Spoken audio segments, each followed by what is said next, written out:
experiencia a cada viajero muy personalizada, en la que nosotros no somos solamente una plataforma que te ponemos en contacto uno y otro. Nosotros siempre estamos con el viajero, siempre le acompañamos en su llegada físicamente, que es una cosa que la gente que nuestros viajeros valoran muchísimo. Si hacéis una pensada, pensad por ejemplo en familias que viajen con niños, ¿vale? Yo soy madre de un niño. Cuando viajas tienes a veces esa cierta incertidumbre de que no tienes esa seguridad de, como cuando viajas a un hotel, de dónde vas a llegar, todo lo que vas a tener, dónde te van a dejar las llaves.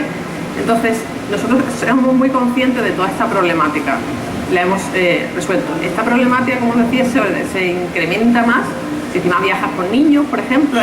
Es complicado. Si llegas a las 12 de la mañana, de la noche, y encima tienes con niños. Si yo viajo con amigas, me da un poco más igual. Si viajo con niños es diferente.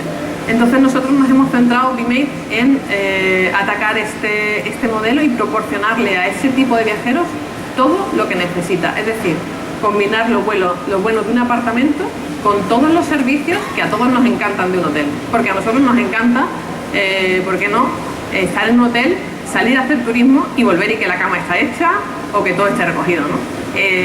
A priori esto era una de las cosas que tenías que dar de lado cuando viajabas a un apartamento. Nosotros hemos dicho, ¿y por qué?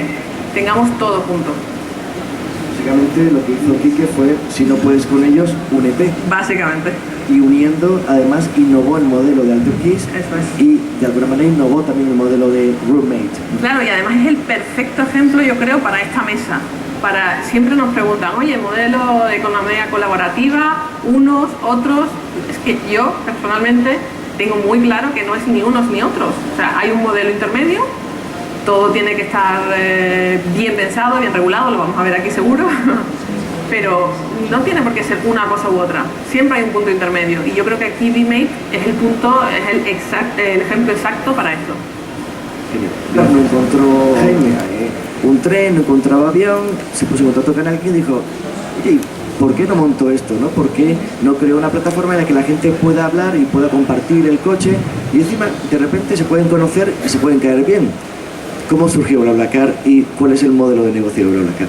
Bueno, BlaBlaCar es seguramente el principal jugador europeo de la economía colaborativa. BlaBlaCar surgió en Francia hace 10 años, también de una necesidad personal, como comentabas. Su fundador, Frédéric Marcella, tenía que volver a casa por Navidad, como nos pasa a todos muchos. Estaba estudiando lejos de su casa, y pese a que es un tío muy inteligente y ha trabajado en la NASA y que ha tenido una idea brillante como BlaBlaCar, no había comprado ningún billete de tren ni de ningún otro medio de transporte. Entonces, cuando fue a viajar, se dio cuenta de que no tenía forma de ir. Comenzó a llamar a todos sus amigos hasta que consiguió que su hermana le recogiera de camino. Y en el viaje de vuelta, mirando a su alrededor, se dio cuenta que la mayor parte de los coches que estaban haciendo esos viajes iban prácticamente vacíos. Que en esencia lo que estamos haciendo todo el día con nuestros coches particulares es pasear asientos vacíos. Entonces pensó que había una forma mucho más eficiente de utilizar el coche. Creó BlaBlaCar, y BlaBlaCar es una plataforma que conecta a conductores que van a realizar un viaje y que tienen asientos libres en su vehículo con personas que están dispuestas a compartir ese viaje y a aportar a los gastos de ese viaje. BlaBlaCar en este caso para mí es un ejemplo puro de economía colaborativa, en el que no hay ánimo de lucro por parte de los conductores, aunque sí hay un ánimo compensatorio en cuanto a que quieren compartir sus gastos. Desde esa idea tan sencilla que nació en Francia hace 10 años y que en realidad bebía un poco de la tradición de coche compartido que hay en países como Alemania o en Francia después de la Segunda Guerra Mundial, pues desde esa idea tan sencilla, BlaBlaCar ha creado una comunidad de 25 millones de usuarios a día de hoy en 22 países diferentes. Entre ellos, obviamente, en España, donde tenemos una comunidad de 2,5 millones de usuarios y donde estamos presentes desde hace 16 años. El modelo de negocio es muy sencillo y consiste en esa puesta en contacto entre pasajeros y conductores y en una comisión sobre eso. Y además, frente a otros competidores o supuestos competidores de BlaBlaCar, hasta ahora nunca habéis tenido realmente problemas en países que hayan intentado vetar el funcionamiento de BlaBlaCar, ¿no es así? El encaje en el marco regulatorio de todos los países en los que hemos estado, que son sobre todo europeos, es muy bueno, porque compartir coches es algo que hemos hecho todos y que ya estaba previsto en las leyes. A mí sí me duele decir que el único país donde hemos encontrado algún tipo de resistencia ha sido en España. En España sí que hemos recibido una demanda por parte de la Confederación de Autobuses, pero desde la administración en ningún momento se ha puesto en duda nuestra actividad. Creamos una empresa, la gente responde de una forma automática y en número casi incontable. Es un movimiento social, la gente realmente lo hace porque está de moda, o realmente estamos hablando de algo que va mucho más allá y algo que, por supuesto, como ha dicho Patricia y ha dicho también Jaime, requerirá una regulación para su sostenibilidad de cara al futuro. Bien, pues lo primero, muchísimas gracias, Antonio, por la pregunta. Muchísimas gracias a Sergitud por haberme invitado a participar en esta mesa con los auténticos players, ¿no? Yo soy una observadora que analiza, que estudia, pero que en realidad los que se han arriesgado son ellos y por lo tanto comparta o no comparta algunos de estos modelos o la totalidad de su modelo de negocio, yo les quiero dar la enhorabuena porque han arriesgado, ¿no? En ese sentido, Antonio, yo creo que es que tenemos que partir de un contexto, que es el actual, donde nos encontramos con turistas mucho más exigentes, mucho más críticos, que son móviles y que son sociales, ¿no? Que son social, que son gente joven, no solo millennials, y luego hablaremos también de cuál es el perfil, pero es gente que ha cambiado la manera de viajar. Entonces, esto está ahí y esto hay que reconocerlo. Son turistas, pero con un plus, son viajeros, es decir, son viajeros que buscan experiencias más auténticas, más locales, más reales y por lo tanto estos modelos les acercan mucho a esa realidad del destino, cosa que a veces en la hotelería tradicional no lo encuentran. Por otra parte también nos encontramos con una comercialización mucho más intensiva a través de la economía digital, ¿no? Evidentemente el alojamiento en viviendas vacacionales ha existido siempre. En España tenemos destinos turísticos que tienen un 80% de viviendas vacacionales frente a la oferta hotelera. Lo que pasa es que hasta ahora, hasta los últimos años, hasta que se crearon estas plataformas, la ocupación era mucho menor porque no había un acceso tan intenso a todas estas viviendas vacacionales. Y por último, yo creo que hay un factor sociológico que es fundamental, que es la crisis económica. La crisis económica ha sido un revulsivo que no solamente ha hecho que todos estos jóvenes que no encontraban trabajo se hayan inventado su propio trabajo y han sido capaces de generar ese emprendimiento tan útil para la sociedad, sino que ha cambiado la forma de pensar del consumidor. Ya no tenemos tanto apego a la propiedad.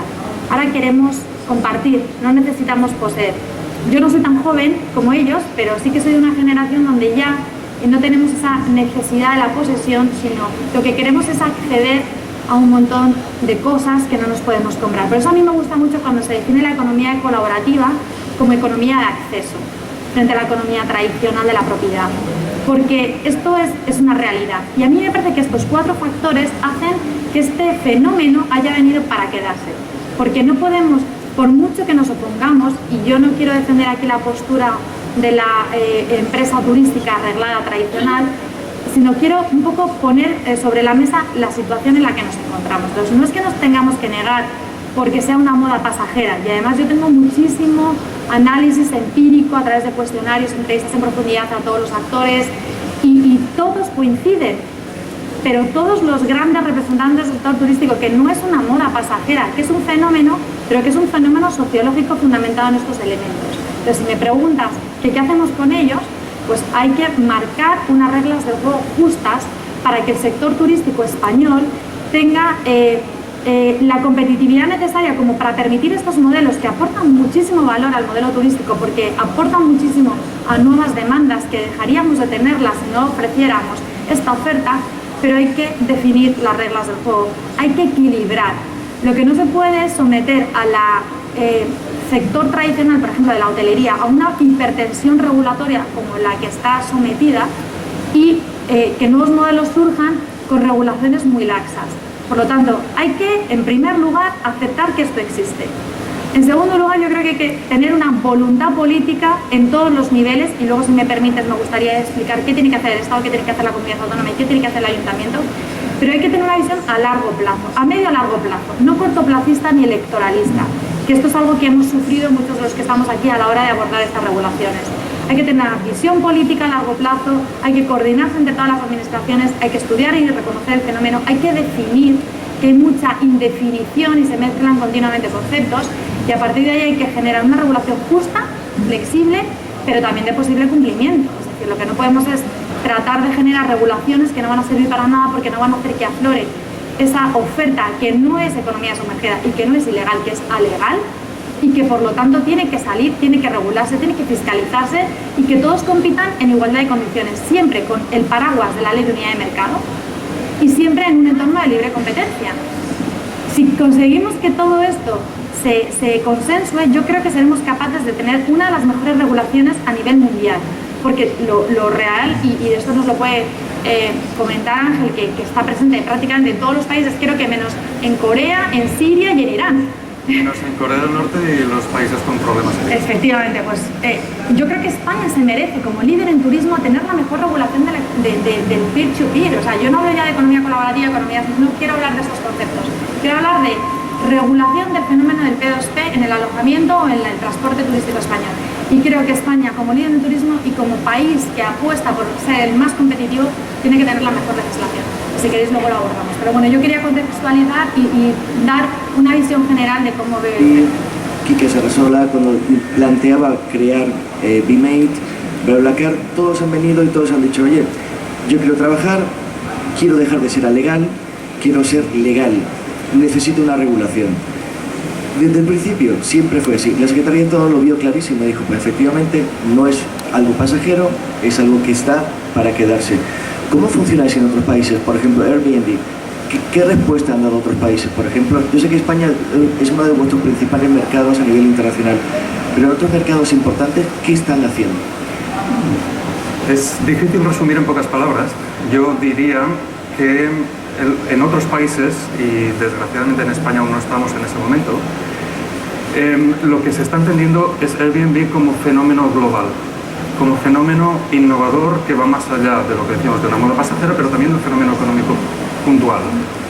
Entonces, lo que está haciendo el regulador en diferentes países y diferentes países de nuestro entorno, de hecho, a nivel europeo, a nivel de instituciones europeas, que no es nuestro entorno, es nuestra normativa, es poner las cosas en mucha perspectiva. Es entender el potencial de crecimiento económico que trae la economía colaborativa, es entender el rol del consumidor, es entender el rol de las plataformas como proveedoras de servicios sociales de información y ver cómo abordamos todos la innovación, ver cómo innovamos todos conjuntamente, entendemos el fenómeno y desarrollamos normativas que son proporcionales, que son justas y que, como decía Mónica, permiten el desarrollo de esta actividad de manera armónica con el sistema económico y con la industria tradicional. ¿Está habiendo ya algún desarrollo normativo en algún país europeo que pueda mencionar o aún están trabajando simplemente? Yo creo que todo el mundo está innovando. O sea, desde luego la comunidad de usuarios en el Reino Unido, en Portugal, en Francia, en Italia, que ya tienen un marco normativo útil y ya tienen un marco normativo bastante claro. También las instituciones europeas están trabajando en el desarrollo de conceptos, de estrategias que ayuden a los Estados miembros a definir mejor sus políticas en este ámbito. El caso de BMate totalmente distinto, porque al final ha sido el hotelero el que ha absorbido ese nuevo modelo de economía, que me parece interesante lo que comentaba Mónica, economía de acceso, ¿no? También sé que habéis tenido problemas con los lobbies hoteleros, pero de alguna manera habéis salido bien porque era un hotelero quien lo promovía, ¿no? Era algo distinto. ¿Cómo habéis vivido? ¿Cómo reguláis el tema del BMate?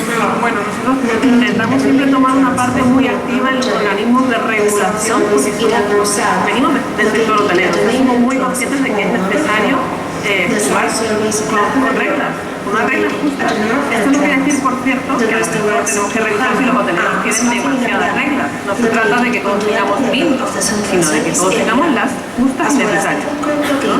Entonces intentamos que en todos sitios haya unas reglas justas y ser parte activa en que estas reglas justas se pongan. Nosotros no queremos ser ilegales y tampoco alegales.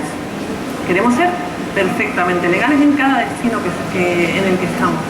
Entonces intentamos ser parte activa en todos los organismos locales donde estas decisiones se toman, pues primero para hacer entender, porque todavía nos queda mucho trabajo desgraciadamente, de hacer entender el modelo, la filosofía y por qué hay que regular esto, ¿no? Porque lo que hemos dicho ya muchas veces, esto está aquí para quedarse y o lo regulamos o nos tapamos los ojos, algo hay que hacer. Comentábamos en Bilbao que era un poco como el ejemplo de cuando la gente iba en coche de caballos y apareció el coche de motor, que claro, era un coche de motor, no tenía reglas porque era nuevo, era una innovación absolutamente disruptiva, que los conductores de coches de caballos hicieron lo imposible para que el coche a motor tuviera la mayor número de problemas que pudieran tener, y que al final hubo que regular el coche de motor y hubo que ir desarrollando poco a poco una serie de normas, una serie de procesos y de formas de desarrollar, ¿no? BlaBlaCar, ¿qué es lo que ha visto a nivel internacional? Me ha dicho que solo España ha tenido problemas, y a nivel internacional, ¿cómo estáis? En nuestro caso quizás sea algo diferente. Como comentaba antes, siempre hemos tenido encaje regulatorio bueno, sobre todo en Europa, porque hemos nacido en Europa y hemos nacido en un país como Francia, donde había una tradición de coche compartido. Lo que hemos visto es, de hecho, como en muchos de los países de nuestro entorno, Francia, Alemania a la cabeza, ha habido políticas públicas de incentivo de nuestra actividad dentro de los marcos de eficiencia energética, porque al final estamos haciendo un uso más eficiente de los vehículos. Y hemos visto cómo hay políticas de incentivo, como puede ser la rebaja de peajes, como puede ser que haya puntos de encuentro en las ciudades para que la gente comparta coche, o como incluso nuestra actividad se incluye dentro del catálogo de actividades de eficiencia energética. En general, lo que observamos es que hay una necesidad de regulación doble, una sobre la actividad de nuestros usuarios y otra sobre nuestra propia actividad como plataforma de comercio electrónico, y que ambas necesidades en los países en los que estamos, y así se nos ha trasladado también desde Europa e incluso desde la administración española cuando lo hemos abordado, ambas necesidades regulatorias ya estaban cubiertas. Si me preguntas qué nos falta para no tener estas fricciones que hemos tenido en España, pues quizá nos falta una definición más explícita de nuestra actividad o más actualizada en las leyes de transporte que la que hay ahora de transporte privado, en la que no se contempla un uso más moderno del coche compartido. Pero más allá de eso, lo que hemos visto son principalmente políticas de incentivo. La distribución competencial. Es verdad que en España, en virtud del artículo 148 de la Constitución española, son las comunidades autónomas las competentes en política turística, ¿no? Y en la regulación turística. Pero es que este era un fenómeno que superaba a las propias comunidades autónomas y que tenía una repercusión muy importante a nivel local. Por lo tanto, yo siempre, cuando tenía la coordinación de este grupo, intentaba también implicar a los ayuntamientos, sobre todo a ayuntamientos de determinado, dimensión turística.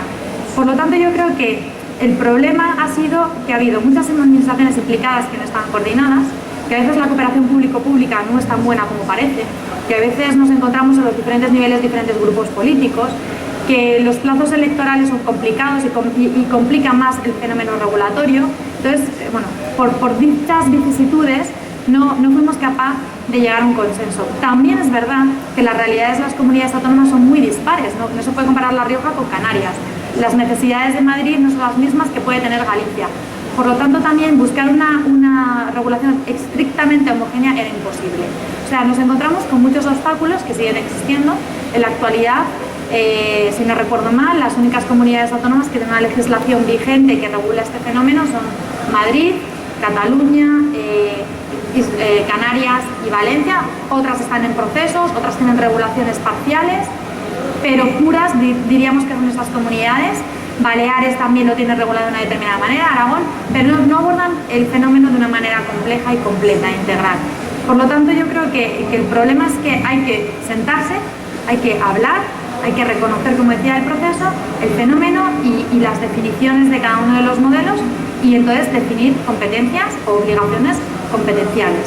El Estado creo que tiene un labor fundamental dentro de este entorno de coordinación, de generar una política turística que reconozca que hay que regular, y creo que también tiene un papel fundamental en todo lo que es la seguridad, es decir, la exigencia a todas las plataformas de controles de seguridad, igual que hacen con los hoteles, en cuanto a la demanda de la ficha de policía cuando llega un cliente. Creo que tiene una labor trascendental en la política fiscal. Creo que todos los que están generando un negocio, sea más o menos colaborativo, tienen que pagar impuestos, y entonces yo creo que aquí el Estado tiene que abordar una política fiscal respecto a la implantación del IVA en estos modelos necesaria. Creo que las comunidades autónomas tienen que entrar en el detalle de cuáles son los elementos que tienen que abordar en esa regulación, sobre todo en el modelo del alojamiento, porque en el caso del transporte es competencia nacional. Es decir, ¿qué tienen que tener estas viviendas? ¿Cuáles son las exigencias? Básicamente para garantizar la seguridad del turista, los derechos del turista, la información veraz del turista, la convivencia vecinal, el consenso social, y por lo tanto tienen que abordarlo, tienen que dejar de tener miedo y coger el toro por los cuernos, y creo que el ayuntamiento es fundamental. Y hasta ahora se le ha dejado al margen. Y bajo mi punto de vista, y creo que es una de las aportaciones más interesantes en esta mesa, es que cada municipio turístico en este país, sobre todo los turísticos, tienen que pensar qué modelo de destino quieren para su ciudad. Y una vez que hayan pensado en ese modelo de destino turístico que quieren, tienen que entrar a regularlo de la mano de la comunidad autónoma. No tiene ningún sentido que municipios que tienen 200.000 plazas no puedan opinar sobre este tema. Y yo no soy sospechosa de hacer este discurso porque yo era comunidad autónoma y a mí me gustaba tener todo controlado. Pero creo que el ayuntamiento tiene un papel fundamental a la hora de decidir qué modelo turístico quiere para su destino. Y por lo tanto tiene que entrar también en la regulación.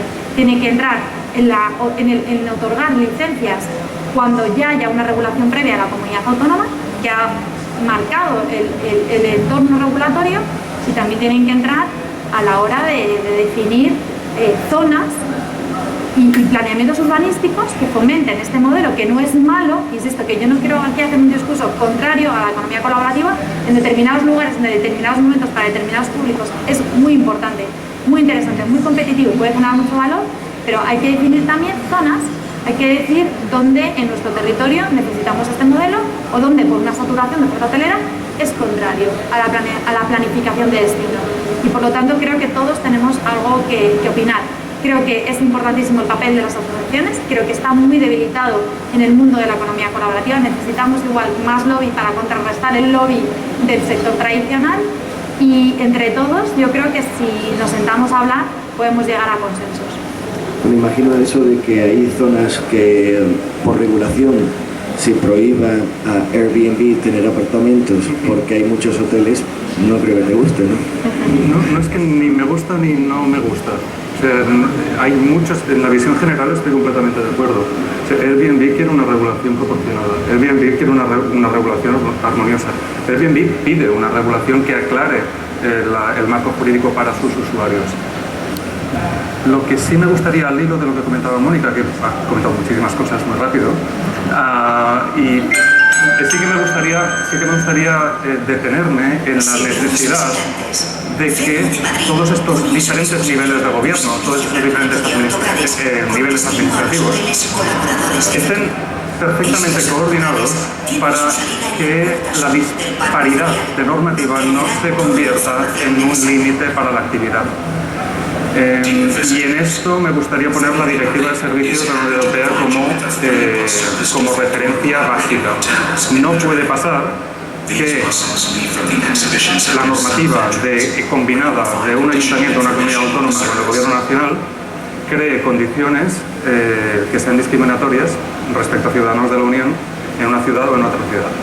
Y aquí hay que poner las cosas en perspectiva y entender que esta aproximación normativa ha de ser muy holística, ha de tener muchísima perspectiva y se ha de asegurar que en ningún caso se ponen límites a esta actividad y se ponen diferencias que pueden suponer un agravio entre ciudadanos de la Unión.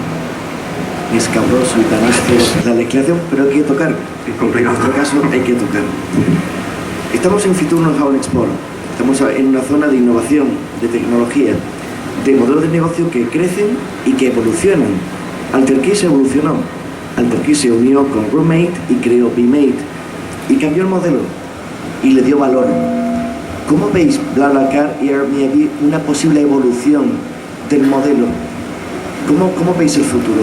¿Veis innovación en la promoción, en vuestro cliente, en la forma de llegar, en la forma de gestionarlo? ¿Cómo veis el futuro? Bueno, yo creo que para empezar, quizás nos tenemos que ir un poco a la raíz de por qué han tenido tanto éxito estas plataformas. Y en concreto en el ámbito turístico, y seguramente Ángel lo conozca mejor que yo, pero primero dan una respuesta mucho más granular a necesidades mucho más específicas que podemos tener cada uno de nosotros. En el caso de BlaBlaCar, por ejemplo, permite conectar de manera directa a poblaciones que de otra manera no estarían conectadas y da acceso a muchas poblaciones que de otra manera no sería un destino turístico probablemente. A partir de ahí yo creo que tenemos que evolucionar todos, incluso en nuestro encaje en la sociedad, pasando desde este modelo en el que estamos actualmente de crecimiento exponencial y adopción masiva por parte de la sociedad, un modelo que después se va a ir normalizando probablemente a través de la regulación y que se va a ir integrando como una opción más, seguramente mucho más integrada dentro de incluso la distribución tradicional.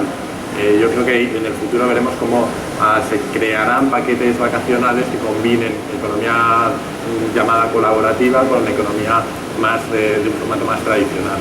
Yo creo que sin duda el futuro va a ir por ahí. De hecho, creo recordar en Bilbao que comentaste que ya estáis empezando a tener contactos y acuerdos con OTAs para promocionar BlaBlaCar en los viajeros que compran los billetes cuando vienen a España. Por supuesto, nosotros trabajamos con muchas OTAs, tanto a nivel europeo como a nivel nacional. Y lo que creo es que la evolución nos va a llevar a incluso encontrar fórmulas, lo que te decía, para integrar en un mismo paquete vacacional un viaje en BlaBlaCar, una estancia en el B&B y a lo mejor una estancia en otro punto, en un hotel, o en un roommate o en Gmail, por ejemplo. Creo que vamos a vivir una confluencia de esos modelos más tradicionales y quizás más democráticos. Pueden a lo mejor alquilar o compartir una casa en Airbnb y al mismo tiempo compartir coche para ir de un sitio a otro. Mónica, querías decir algo, ¿no? Sí, yo al hilo de lo que comentas, es una de las cosas que pongo más de manifiesto en mis artículos, es que justamente yo creo que la evolución natural de cualquiera de estas plataformas es la de la intermediación final de múltiples servicios, ¿no? De hecho, yo planteo modelos, porque yo al final siempre soy una mujer de consensos y me gusta que todo el mundo esté cómodo y buscar el espacio para todos, y de hecho planteo como cases studies, ¿no? BMate, que además tuve la suerte de participar, tú sabes cómo fue la génesis del proyecto, y por lo tanto este es un modelo de éxito, es un modelo para tenerlo en cuenta como una mejor práctica de integración sostenible. Hay otros modelos, tengo aquí a Isabel, conoce muy bien Youth-Hotel, que es otro de los modelos en los que hemos integrado comunidades pero aportando más valor, generando nuevos servicios. Y tengo, no es que quiera además destacar todos los ejemplos, pero él conoce muy bien que en mi caso concreto como directora de La Rioja yo planteé y puse sobre la mesa una propuesta que no salió, pero que era justamente una propuesta de integración. Yo les propuse al sector de turismo rural de toda La Rioja, que tenía unas ocupaciones muy bajas en 3 semanas, que haciendo una alianza estratégica con BlaBlaCar fuéramos capaces de llevar gente al turismo rural en 3 semanas, y fue una idea bastante genuina que quisimos poner en marcha, y no fue posible, ¿no? A veces los proyectos salen, otras veces no salen, necesitamos más madurez en el mercado. Yo como reguladora estaba dispuesta a poner los mimbres para que este proyecto fuera viable, pero lo que está claro es que la evolución es clara. Tenemos cadenas hoteleras internacionales que se están uniendo, no solamente tenemos el caso de Roommate, tenemos Hyatt, One Fine Stay, o sea, hay muchos modelos de integración de compañías de rentacar tradicionales como Head, con Uber, es decir, hoy mismo, me vais a permitir una pequeña licencia de mi libro actual, que es el turismo de salud. Yo explico una mejor práctica y es como un grupo de hospitales potentísimos americanos han llegado a una alianza con Uber para que lleven a los pacientes a los hospitales y tengan un acceso mucho más cómodo a la atención sanitaria. Es decir, la evolución es lógica.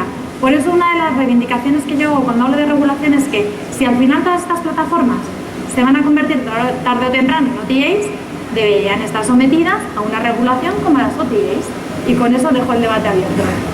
A mí me gustaría hablar de innovación también, porque creo que la innovación por la parte de lo que sea la economía colaborativa en el ámbito del alojamiento va a venir por la pura conceptualización, por la pura definición de lo que es la economía colaborativa. Es que básicamente la diferencia esencial entre una actividad profesional, una actividad clásica y una actividad, digamos, de carácter personal, una actividad que se define como el aprovechamiento de una área más eficiente a través de las nuevas tecnologías, de activos existentes infrautilizados que en su gran mayoría son de carácter personal. Voy a poner un ejemplo. Una vivienda cuyo uso principal es ser la residencia habitual de alguien no es un alojamiento turístico profesional. Por lo tanto, lo que tiene que atraer la innovación en los próximos años es una definición de estos nuevos tipos de alojamiento, obviamente para permitirlos, si es que realmente creemos en la economía colaborativa, que permita que normativa antigua o pensada con parámetros antiguos no bloquee la emergencia de la economía colaborativa o no bloquee, digamos, el aprovechamiento máximo de este movimiento socioeconómico que, perdonad, estoy un poco pesado hoy con Bruselas, pero la última comunicación del mercado único europeo de la comisaria Bieńkowska ya lo planteaba como uno de los principales factores de crecimiento económico para la Unión en los próximos 20 años. Se ofreció un valor añadido al cliente de AlterKeys y se ofreció una posibilidad distinta al cliente de Roommate. ¿Cómo asumió, cómo vivió el cliente, cuál fue la respuesta del cliente ante esta innovación, este cambio de modelo que hizo la creación de BeMate? Pues la verdad es que está teniendo y tendrá más incluso una acogida muy buena, porque es un producto que no existe como tal ahora mismo. Es cierto que el alquiler de apartamentos ha existido desde que el hombre existe casi, y que modelos como Airbnb, como HomeAway, le han dado un punto muy interesante de seguridad, han llevado el modelo mucho más allá, es cierto. Pero nosotros buscamos ir incluso más allá, siempre cruzando un pasito más, ¿no? Y es el acompañar al viajero durante todo su viaje, el hacerle su viaje una experiencia, no solo porque va a alojarse en un apartamento muy chulo, sino porque va a vivirlo igual que vive en un hotel. Entonces, esto es una cosa que nadie le puede dar, ningún otro mercado le está dando, que todavía nos falta por hacer labor de dar a conocer, porque cuando la gente lo va conociendo es cuando, como todo, ¿no? Cuando aprecia el valor y sinceramente tenemos ese efecto wow de qué chulo, aquí es donde yo me quiero quedar, porque te junta el camino, ¿no?, entre esas dos opciones que son muy complementarias. Aprovecho para decir que no somos directamente competencia, o sea, son complementarias. A veces te quieres ir a un hotel, a veces te quieres ir a un apartamento. Pues nosotros para eliminar esta toma de decisión te lo ponemos todo junto, o sea, vete a los dos sitios, vete con BeMate. Creo que es un pasito más allá de todos los que se han dado, que son muchísimos, ¿no? ¿Cuál crees que puede ser el futuro? ¿Qué próxima innovación pueda plantear BeMate en su modelo de negocio? Igual que las low cost fueron modificándose y fueron adaptándose e incorporando modelos de las compañías aéreas tradicionales, ¿qué ves que puede ir aportando? ¿Cómo puede ir evolucionando el modelo de BeMate al futuro? Bueno, el modelo de BeMate desde que nació está en constante evolución. O sea, nosotros tenemos muy arraigado el espíritu de startup, y como sabes, el espíritu de startup es ir probando cada cosa, cada día. Aquí de hecho hay gente chicos de BeMate, te lo pueden contar. Cada día se nos ocurre una cosa nueva, vamos a probarla, vamos a proporcionarle este servicio nuevo al cliente. Entonces, para nosotros no pensamos directamente en innovación, es una parte vital de nuestra filosofía y de nuestro día a día. O sea, es que no lo podemos separar, es algo que llevamos en nosotros, ¿no? Estábamos hablando del turista o del viajero, me gusta más llamarle viajero que turista. ¿Por qué canal está conectando el turista o el viajero hoy por hoy con vosotros? ¿Cuál es el que más está usando? Aquí estamos en Fitur Know-how, hay muchísimos emprendedores que están desarrollando un montón de aplicaciones móviles, aplicaciones para iPad, están desarrollando portales de promoción, software de gestión. ¿Cómo conecta el turista con vosotros, principalmente? Claro, de acá. Nosotros lo que hemos vivido y es bastante interesante de observar es cómo ha ido madurándose el perfil de nuestros usuarios. A modo casi anecdótico, cuando llegamos a España hace 6 años, la media edad de nuestros usuarios era de 24 años, cuando ahora ya tenemos un tercio de nuestros usuarios por encima de 35. Tradicionalmente hemos contactado con nuestros usuarios a través de redes sociales, sobre todo durante mucho tiempo.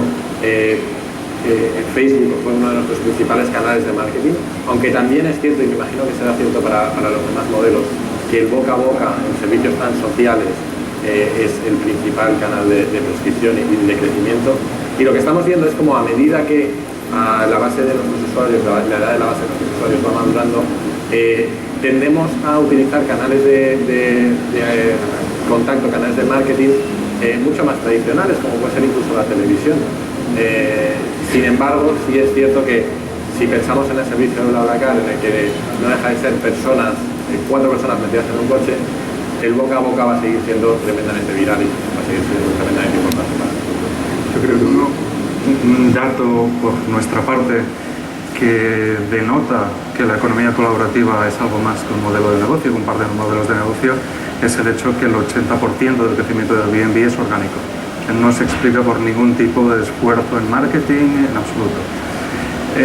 Por un lado es el boca a boca, por un lado es precisamente estos cambios de paradigma en la manera como consumimos, por estos cambios de fondo, pero también de un punto de vista más concreto, más técnico, también vimos que el desarrollo de buenas herramientas de transparencia, de reputación online y de comunicación entre anfitrión y viajero fue lo que realmente dio el toque de calidad, el punto de cambio que permitió el crecimiento. El gran mérito de las plataformas P2P precisamente es desarrollar estas herramientas, es crear este entorno de confianza que permita la emergencia de este intercambio. Y creo que para nosotros esto fue crucial.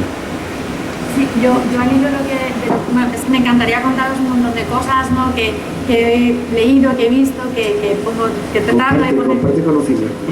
Pero al hilo de lo que dice, me gustaría hacer una reflexión sobre el consumidor, y al hilo de lo que dice Ángel, es que es la esencia, es una de las ventajas de aceptar estos modelos.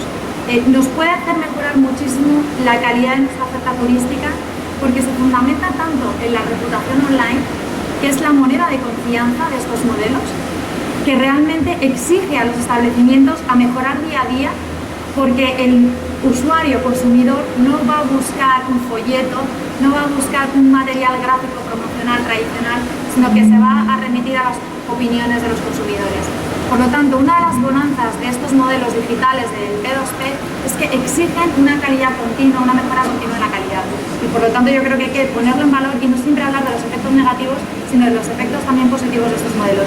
Y al hilo de los consumidores, yo quería dar un dato. El último estudio que presentó Fevitur, que es la Federación Española de Viviendas Turísticas, en colaboración con ESADE, daba un dato que era la edad media del usuario del alquiler vacacional, y estaba por encima de los 46 años. Uno de los grandes debates que se suscita cuando se generan estos modelos es que es para millennials, es que es gente que busca el precio, es que es gente que no tiene recursos, porque son jóvenes, pero realmente cada vez estamos detectando más que no es así. Y esto es una de las grandes hipótesis que hay que desmontar. La vivienda vacacional se está usando cada vez más en destinos vacacionales por familias y sobre todo por grupos de amigos, por encima de los 40 años. Es verdad que los millennials fueron un revulsivo, que fueron los que pusieron en marcha este boom, y también la generación Z, que no la tenemos que olvidar, porque además es una generación todavía mucho más ética que los millennials, y son los consumidores del futuro, y están ahí, serán los que vengan a nuestros modelos digitales nuevos. Pero de verdad hay que recordar que hoy por hoy los destinos vacacionales, en el alquiler vacacional, está consumido primordialmente por familias. A mí me gustaría compartir otro ejemplo al hilo de lo que decías. Nuestras métricas también dan exactamente lo mismo. O sea, la edad del viajero está alrededor de los 40 y del anfitrión en los 40 y muchos. Y tenemos estudiado además, como ejemplo interesante, la tercera edad. La gente de la tercera edad viajan muchísimo más de lo que parece intuitivamente, utilizan Airbnb y las plataformas P2P a tope, y como anfitriones, lo hemos comentado antes, todo este tipo de modelos genera, aparte de una relación comercial, una relación personal. Y a los anfitriones de la tercera edad estamos viendo cómo, aparte de aportarles ingresos extras que en su mayoría, les son necesarios, también enriquece su vida social, enriquece la vida como viven su jubilación y cómo se conectan con el mundo. Estamos viendo anfitriones de 70 años, de 60 y muchos años en Madrid, en Barcelona, en Sevilla, que están viajando a Estados Unidos, están viajando a Lituania, están viajando a Alemania, y te dicen, es que yo no viajaba. Y así he sido ahora la tercera edad, que como conocí a mis huéspedes, nos hicimos súper amigos y luego me dijeron, venme a ver porque yo también soy anfitrión en mi país. Y estas dinámicas las estamos viendo. De hecho, hay una plataforma de tercera edad de alquiler vacacional que se llama Linkage, solo para tercera edad. Linkage, que solamente es para viajeros de tercera edad, ¿no? O sea, que todos estamos involucrados en este fenómeno, y a mí me gustaría que levantáramos aquí la mano. ¿Quién no ha usado nunca un servicio en plataforma de P2P. Nunca. Lo debo reconocer, no he sido nunca cliente de Airbnb, BlaBlaCar, ni siquiera de BitMate. Lo debo hacer, debo vivirlo. Muy mal, Experiencia que efectivamente hay que pasar.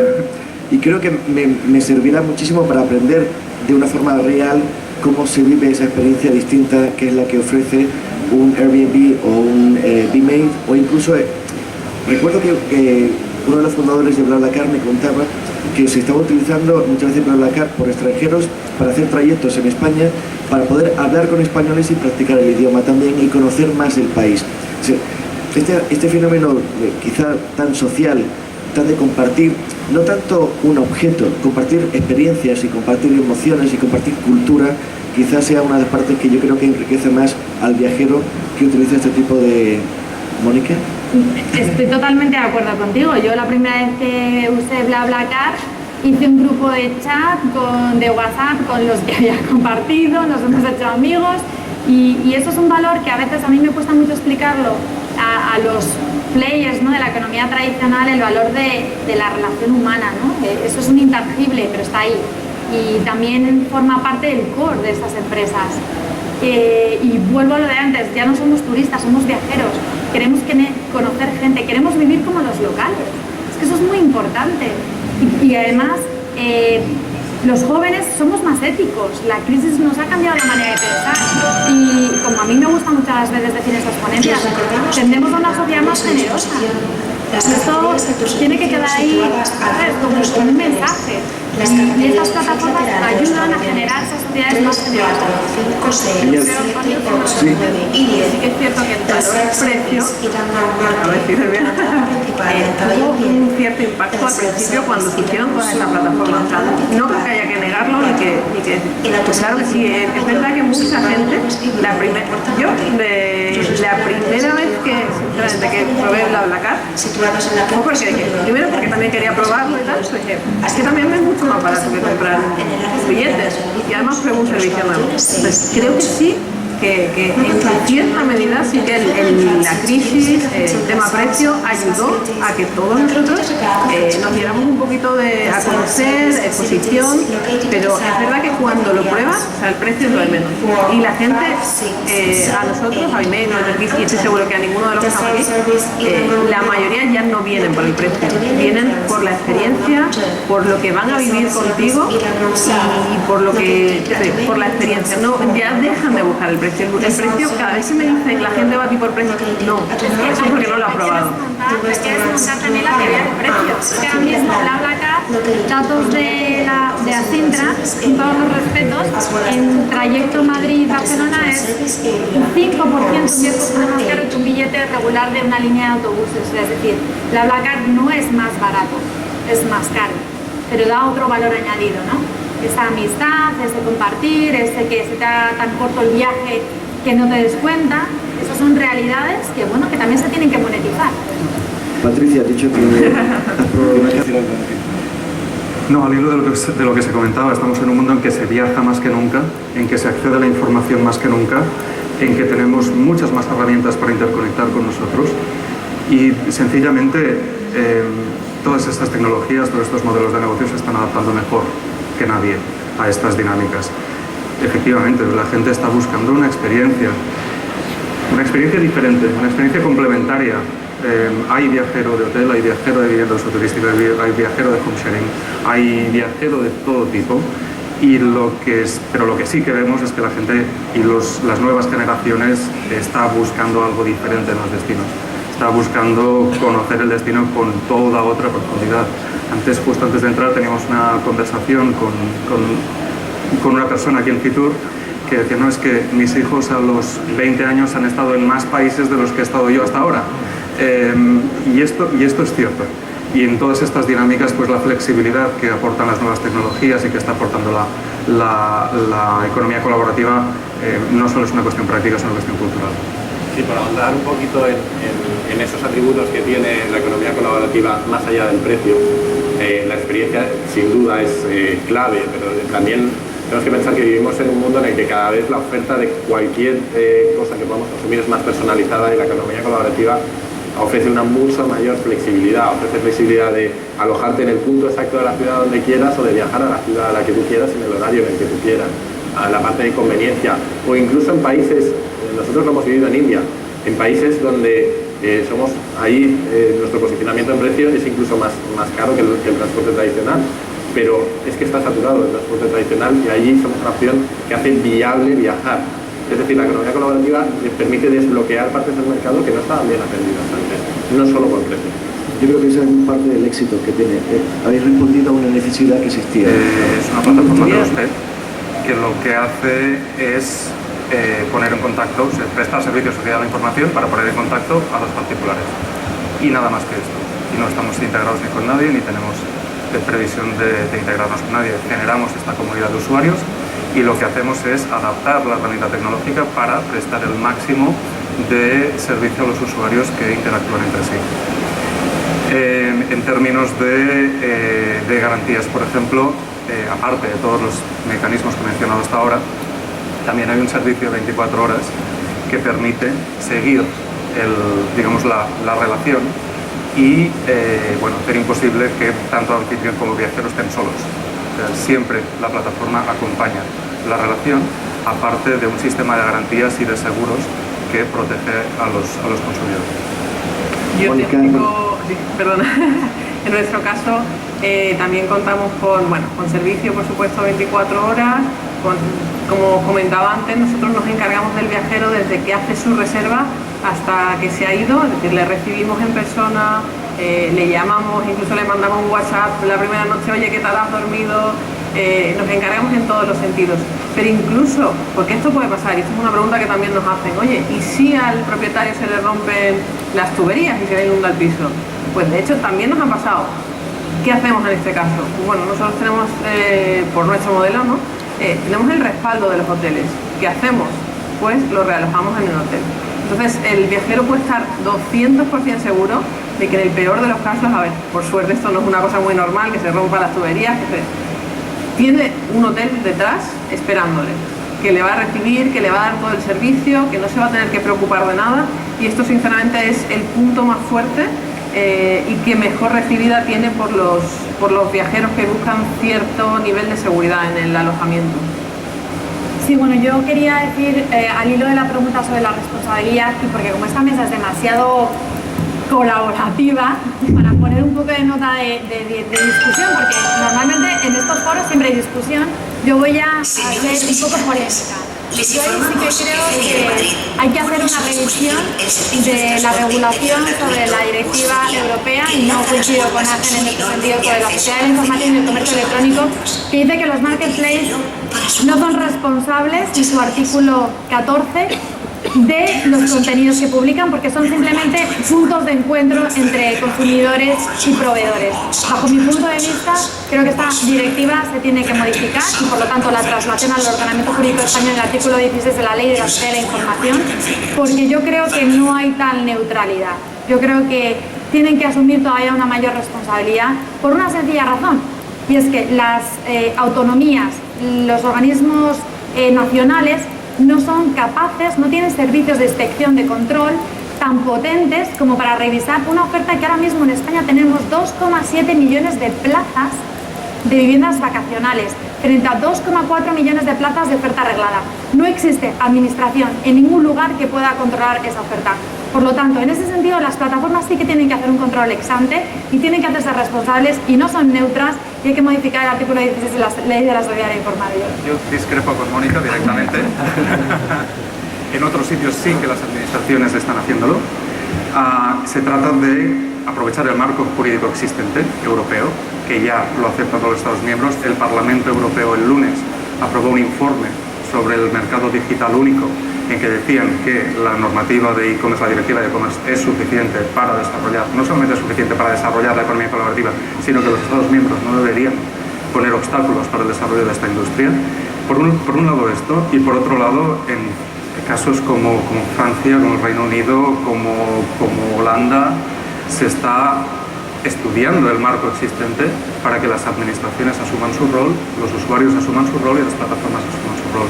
Se pueden coordinar estos roles para controlar la actividad y para desarrollar estos modelos con más armonía, con más flexibilidad. Pues Mónica, Patricia, Jaime, Ángel, muchísimas gracias. Hemos roto una lanza en Fitur. Fitur Know-how ha innovado, economía colaborativa, presente en Fitur. Economía de acceso, que me pareció interesante el término, puesto que mucha gente no le termina de encajar lo de economía colaborativa. Muchísimas gracias por estar aquí, por compartir con nosotros vuestro conocimiento, vuestra experiencia, vuestro día a día, porque todos así aprendemos un poquito más. Muchas gracias a todos por estar aquí. Y ahora tenemos un área de networking con una pequeña copita de vino que quien quiera, pues está para todos nosotros. Gracias.